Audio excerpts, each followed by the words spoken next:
Hello, your friendly neighborhood Dave here. Just a quick spoiler warning. Pretty much as soon as we come out of the cinema, Cathy accidentally spoils something big that happens at the end of this movie.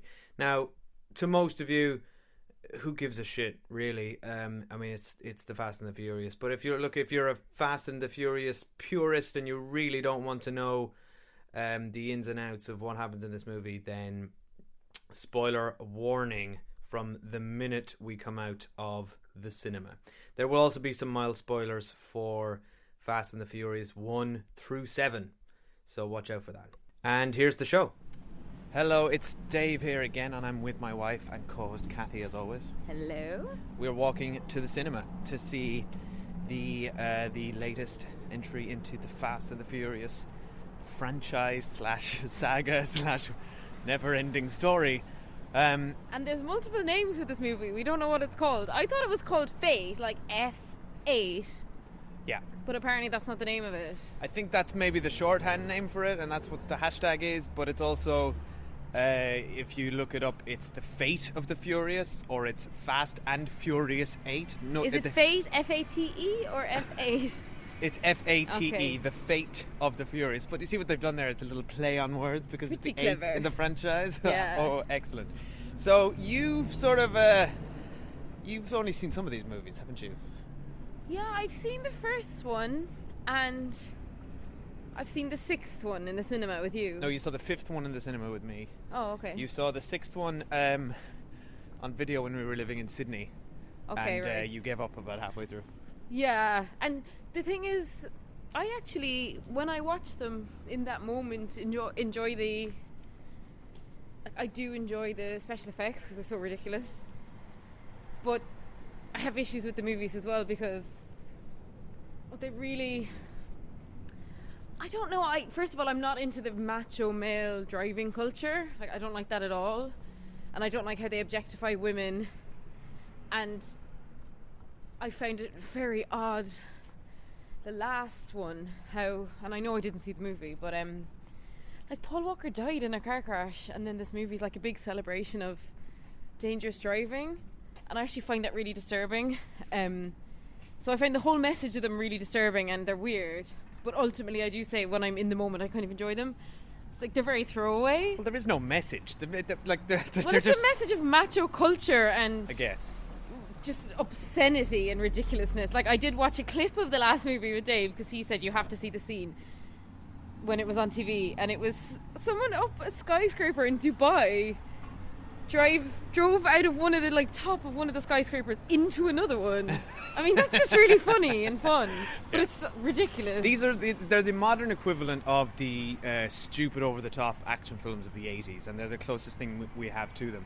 They are so stupid and so po-faced about it that they I kind of think they did turn a corner with the 5th one when they sort of ramped up the action and made it even more over the top. Yeah, they became really premium. Like, they used to be. Well, I remember the first one being kind of a cheap enough movie, and now it's like.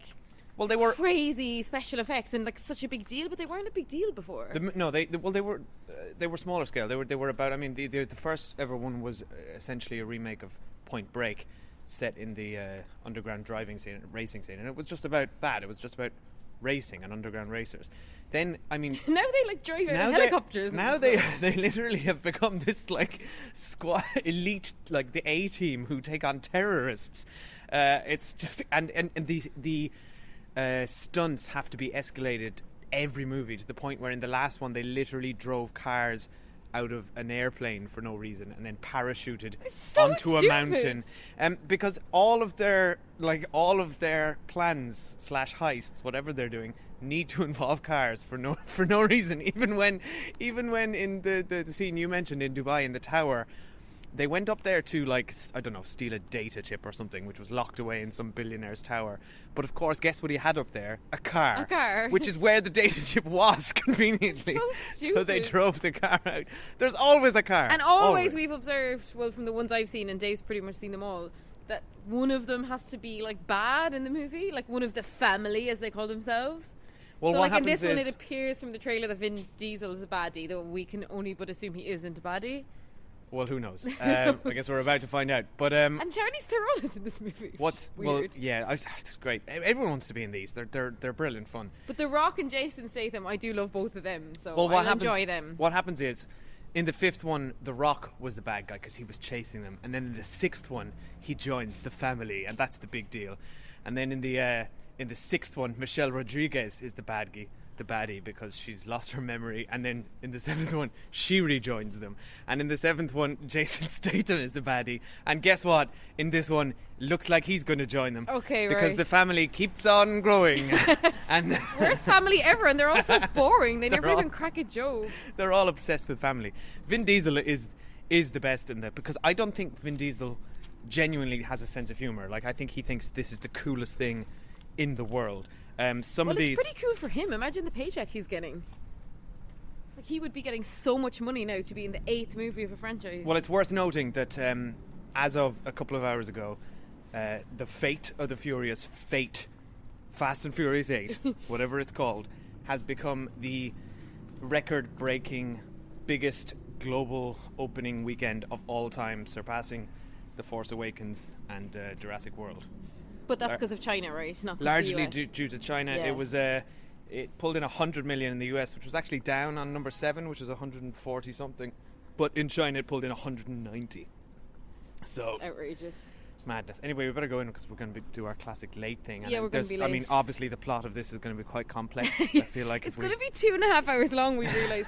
But it's Easter Monday and we're off work and it's the middle of the day, so it's fine. We saw one of the rows was completely booked out, so I'm warning you now, Dave, it will be full of kids and you can't complain. Yes, I can. At 2 o'clock on Easter Monday, if kids are at a kids' movie. Could complain. You can't. I'm not listening. Let's try a challenge. Let's try and each count how many times the word family is said throughout this movie.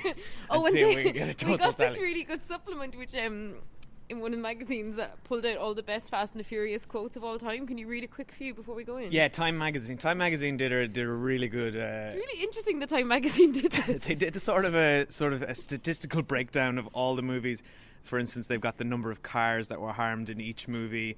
Like which cameos were there, who their main foe was, but they pulled out some of the best lines from each one, which we thought we'd read off a few. So they don't even say who says this. I don't think it doesn't matter. Don't even think about taking the convertible. It might loosen your moose. Whatever that means. This is one of my favourites from the last one. You have to say what movie they're from. What was the Loose the Moose from? That was from Fast and the Furious 2. This is the one from Furious 7, which I think was The Rock. Did you bring the cavalry? Woman, I am the cavalry. God. I mean, I love The Rock. When The Rock fought Vin Diesel in the 5th one, it might have been one of the greatest scenes ever committed to celluloid. Did they fight via car or in real life? No, they fought with their fists. With their sweat. The Rock would kill Vin Diesel in a fight. It was just, because he's half his height. Although, what is also worth mentioning is in the 7th one, when Vin Diesel and Jason Statham decide to face off against each other, which happens several times. I love Jason Statham. Like, I'm so excited. I never saw him in one. They don't use their fists. They use their cars, and what they do is they just literally drive straight into each other at full speed. Yeah. Both of them. This is what I mean. Like, it's so stupid. Like what they do in these movies. Yeah, it's beyond reason and logic. And for anything else, if you look at the environmental damage of like damaging all these cars for the sake of a movie, it's so stupid. We actually shouldn't be supporting it. I know, you're right. This movie should really be worried about the environment. There's a tally in this Time magazine of cars damaged, cars harmed making this picture. In Fast and the Furious 6, 400 cars were harmed during the picture. Yeah, probably because of that safe that they were dragging with all their cars through the streets of like London or something, and they were just literally ploughing down civilians. Like, how many people have they killed? Yeah, so it's just obscene. Come on, we're actually going to be late. Okay, and you need to get a cup of tea. Okay. So we'll see you on the other side. You know what I like about you, Dom? You're a genuine outlaw, but you're family. The hell of a job, brother. When we get back to the base, beer's on me. He's about to go up against the only thing they can't handle. You.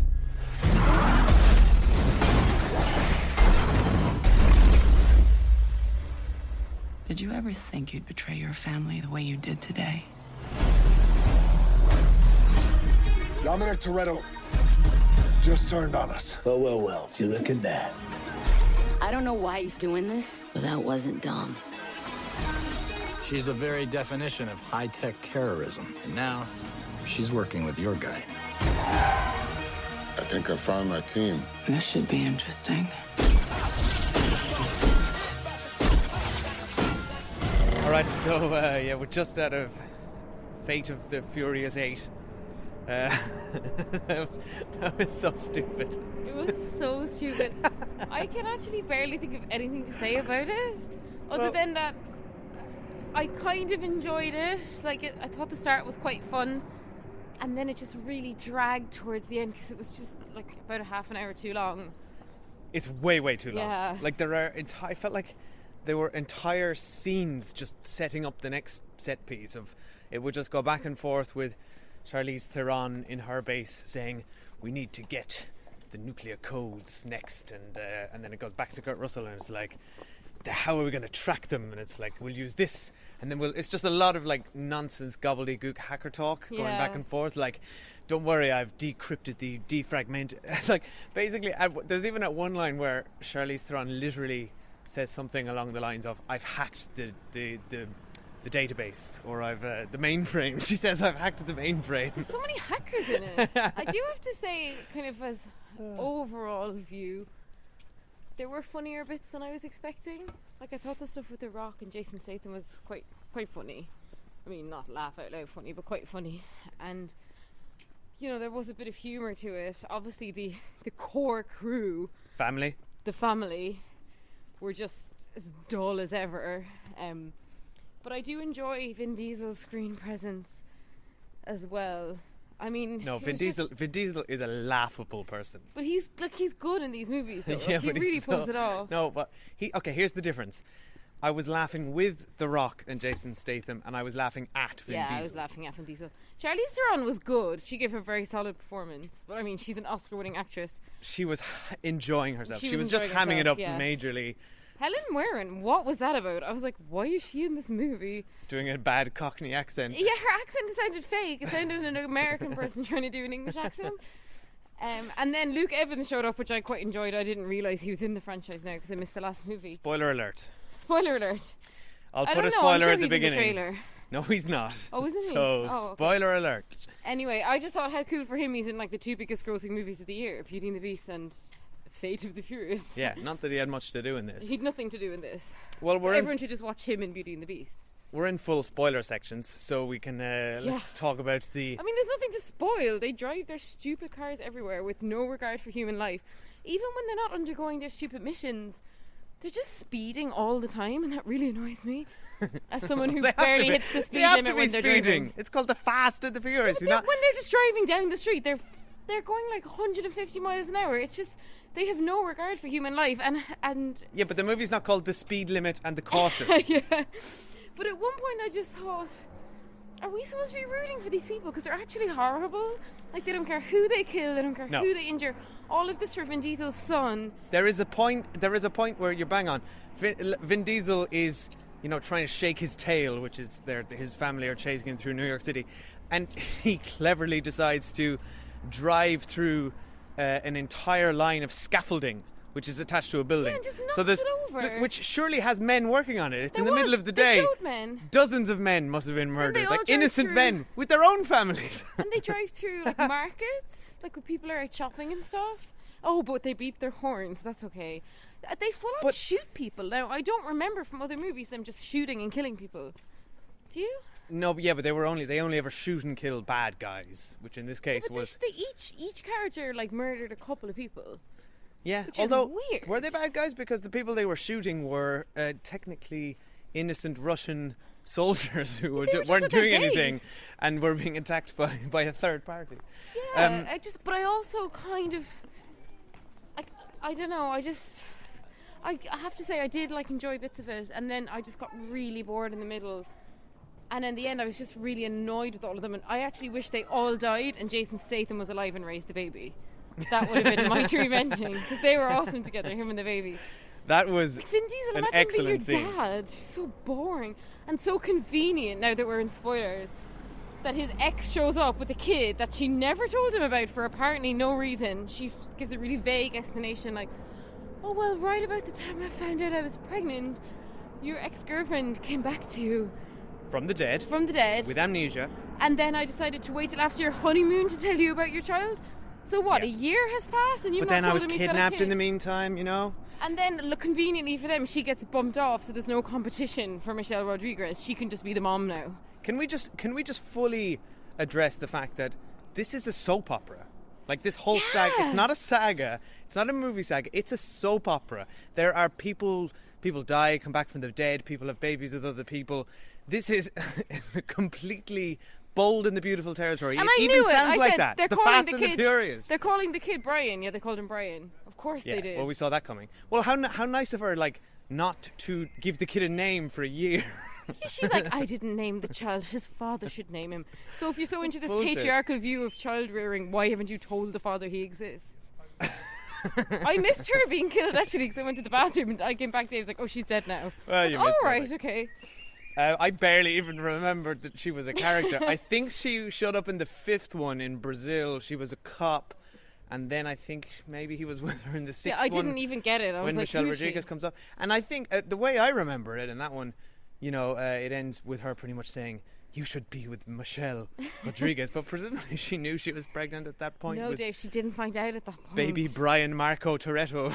The baby was really cute. Very cute baby. Yeah. And you're right, that scene with Jason Statham and the baby on the plane That was the most fun. genius. When the baby starts sliding towards the open door of the airplane, you're like, oh no. Yeah, I thought all that stuff was fun. What was really tedious and laborious and went on for so long was all the stuff in the ice in Russia.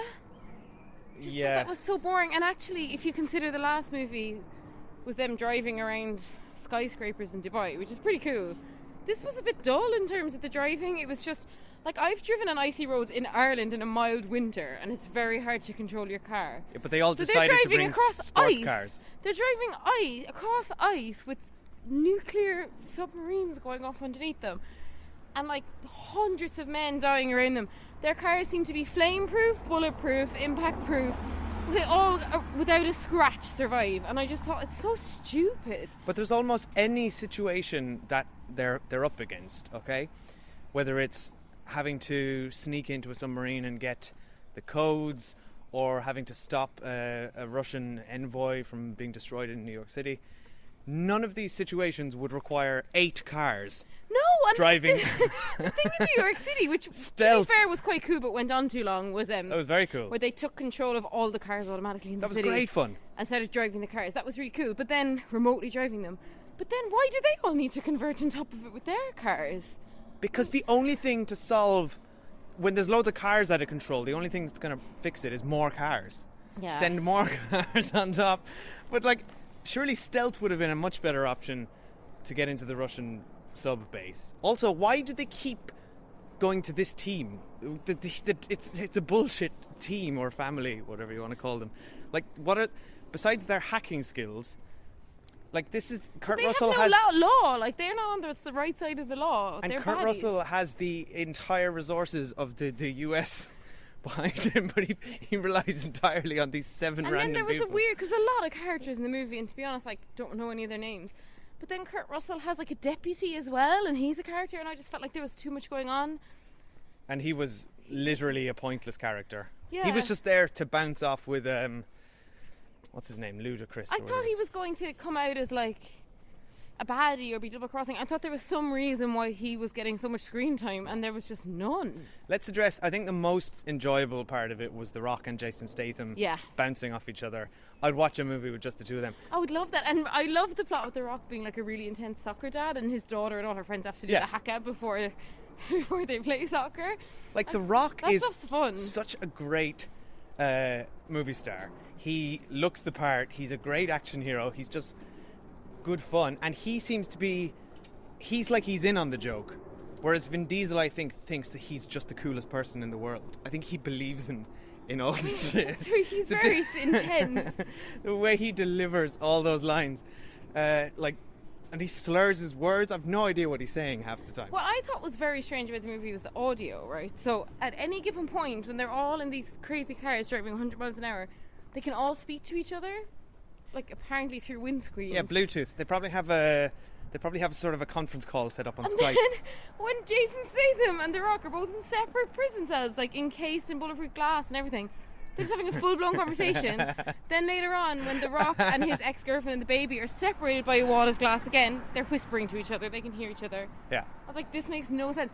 And yeah, you might say they're all hooked up with radio or Bluetooth, but at the end, when Vin Diesel had been a baddie, and then he came back and saved all their lives, him and Michelle Rodriguez had a conversation between two cars driving 200 miles an hour across ice. And they definitely weren't on the same. Explosions going off under them. They weren't on the same No. channel at that stage.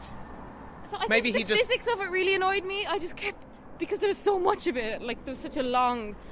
There was so hang on, much Cathy. to watch. The physics were just bugging me. Cathy, all right, fair enough. You want to have a go at the physics of this movie, but the thing that you've decided to pick out is their communication with each other. No, because the cars That's are just the physics that you have a the cars problem are with. just so like at the end, at the very end, Vin Diesel drives off like a snowy cliff with a heat seeker missile honed in on him. Yeah.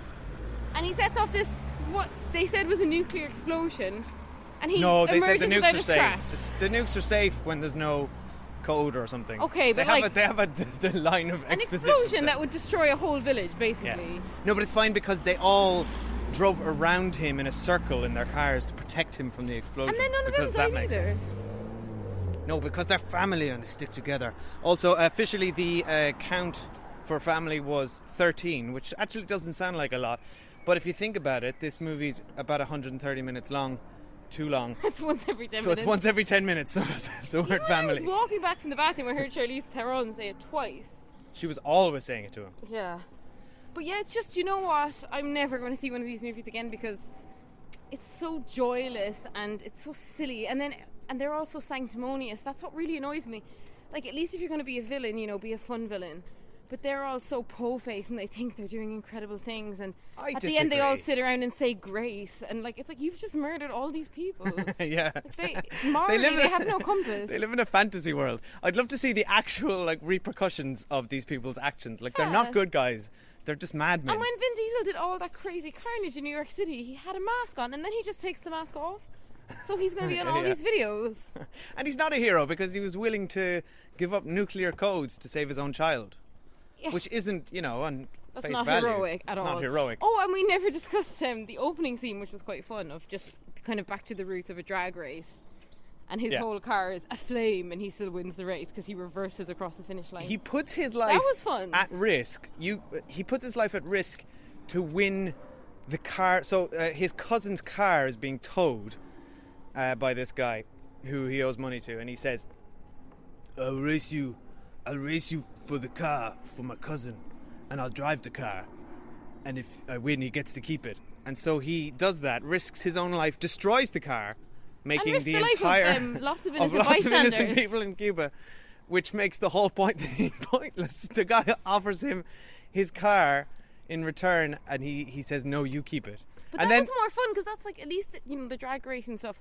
Like when it's them saving, they literally said they stopped World War III. Well, The stakes are too high. It's but can we also ludicrous. acknowledge, okay, that guy, there's a callback later when that guy who he beats in the race earlier, we get this sort of exposition moment when we And he helps when we Vin show Diesel. that Jason Statham wasn't killed and how Vin Diesel set all this bit up. But so he helps Vin Diesel by blocking a very But convenient he was in security Cuba camera. and then comes to Manhattan to So help can Vin you Diesel with imagine- a 5-minute ruse. Can you imagine that phone call? Vin Diesel is under intense scrutiny at all times for Charlize Theron, yet he has a minute to call this guy he'd never met before in Cuba, just raced one time, and says, okay, I need you to drive a large delivery truck in front of an ATM camera Yeah. at this exact moment, if you Makes don't mind, no because I sense. have to go into a bar to meet Helen Mirren, who's then going to communicate And I know to you're her Cuban and sons. can't get a visa for the United States, but no big deal. Yeah, don't worry about just it. come here. Oh, it's just so silly. And it just annoys me that it's the highest grossing movie of all time. But I think you're wrong. I think there's a lot of joy to be had in this. I was then grinning why were away. we checking the time during it? Yeah, look, it's too long. It's flabby. I'm not disagreeing with you there. I got up and stretched my back halfway through. But there's joy to be had in this. They're fun. We laughed. I laughed a lot of times, sometimes genuinely laughing when the movie wanted me to laugh. Yeah, but with most of Jason the Statham time in The laughing because the movie doesn't realise just how stupid it is. But it was just fun and stupid, and I could watch these movies for years to come. Fast and Did the you Furious. think they were wrapping it up? 11, 12, 13. I mean, they will. It's the highest grossing movie of all time. But I felt like they were signing The Rock out of it. I didn't think he'd be in it again. Are you judging by kidding his me? Ending. Not a hope. He gave up his badge and his gun. Yeah, but he'll come back for one last job next year, and then he'll do it again in a few more years. He's not going anywhere. Also, why would you? He's the best one in it, isn't he? Really?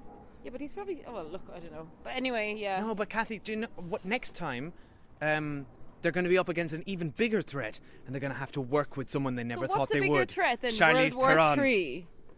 They can't work with Charlize Theron because she's not a driver. So what would she do? They already have 2 hackers. Yeah, but they need more hackers. Just throw more hackers. Get more into the family. Also, can I just say how rubbish Vin Diesel's honeymoon was? He was staying in a disgusting apartment in Cuba and like doing drag racing. Having awful, gross sex. Yeah. In these satin sheets. It was horrible. I just thought this is the worst honeymoon I've ever seen. Yeah. And she just keeps he risks his life for his cousin's car, and then on their honeymoon, and she just kind of gives him this knowing look, and She's this like, smile. "That's my boy." Good on you. But also, Toretto. if he has all this time to phone this guy in Cuba, sort out a visa, and get him to fly over, why doesn't he just phone his fiance or his wife and be like, "Look, this is what I'm doing. My son's been kidnapped," instead of having her think that he's left her. He had every opportunity to let them in on it, Yeah. but he didn't. But they knew his family. They knew Also, he could have killed them at any never point when turn he his was back on ramming family. into them and like blowing their cars off. Yeah. Yeah, anyway, I don't think there's anything left to say about this movie. I got you. Well, I disagree. I could talk about this forever. You can do a Oh, separate it's podcast great. where you talk about it, but I'm over it. Yeah, let's leave it go. And you can go to the next movie on your own. Thanks for listening. Follow us on our Twitter at The Cinemile, or head to our website, thecinemile.com, and please do subscribe to us. And if you have a minute, give us a ratings on iTunes, because it really helps us out. And I think that probably next movie we're going to go to is Guardians of the Galaxy 2. Maybe, yeah, I don't know. I feel like I need a palate cleanser between this and Guardians of the Galaxy. Yeah? Yeah, I don't think I can go straight from this to that. All right. Well, we're home now. The key is in the lock. And goodbye. Bye. You've always been my family, Cathy.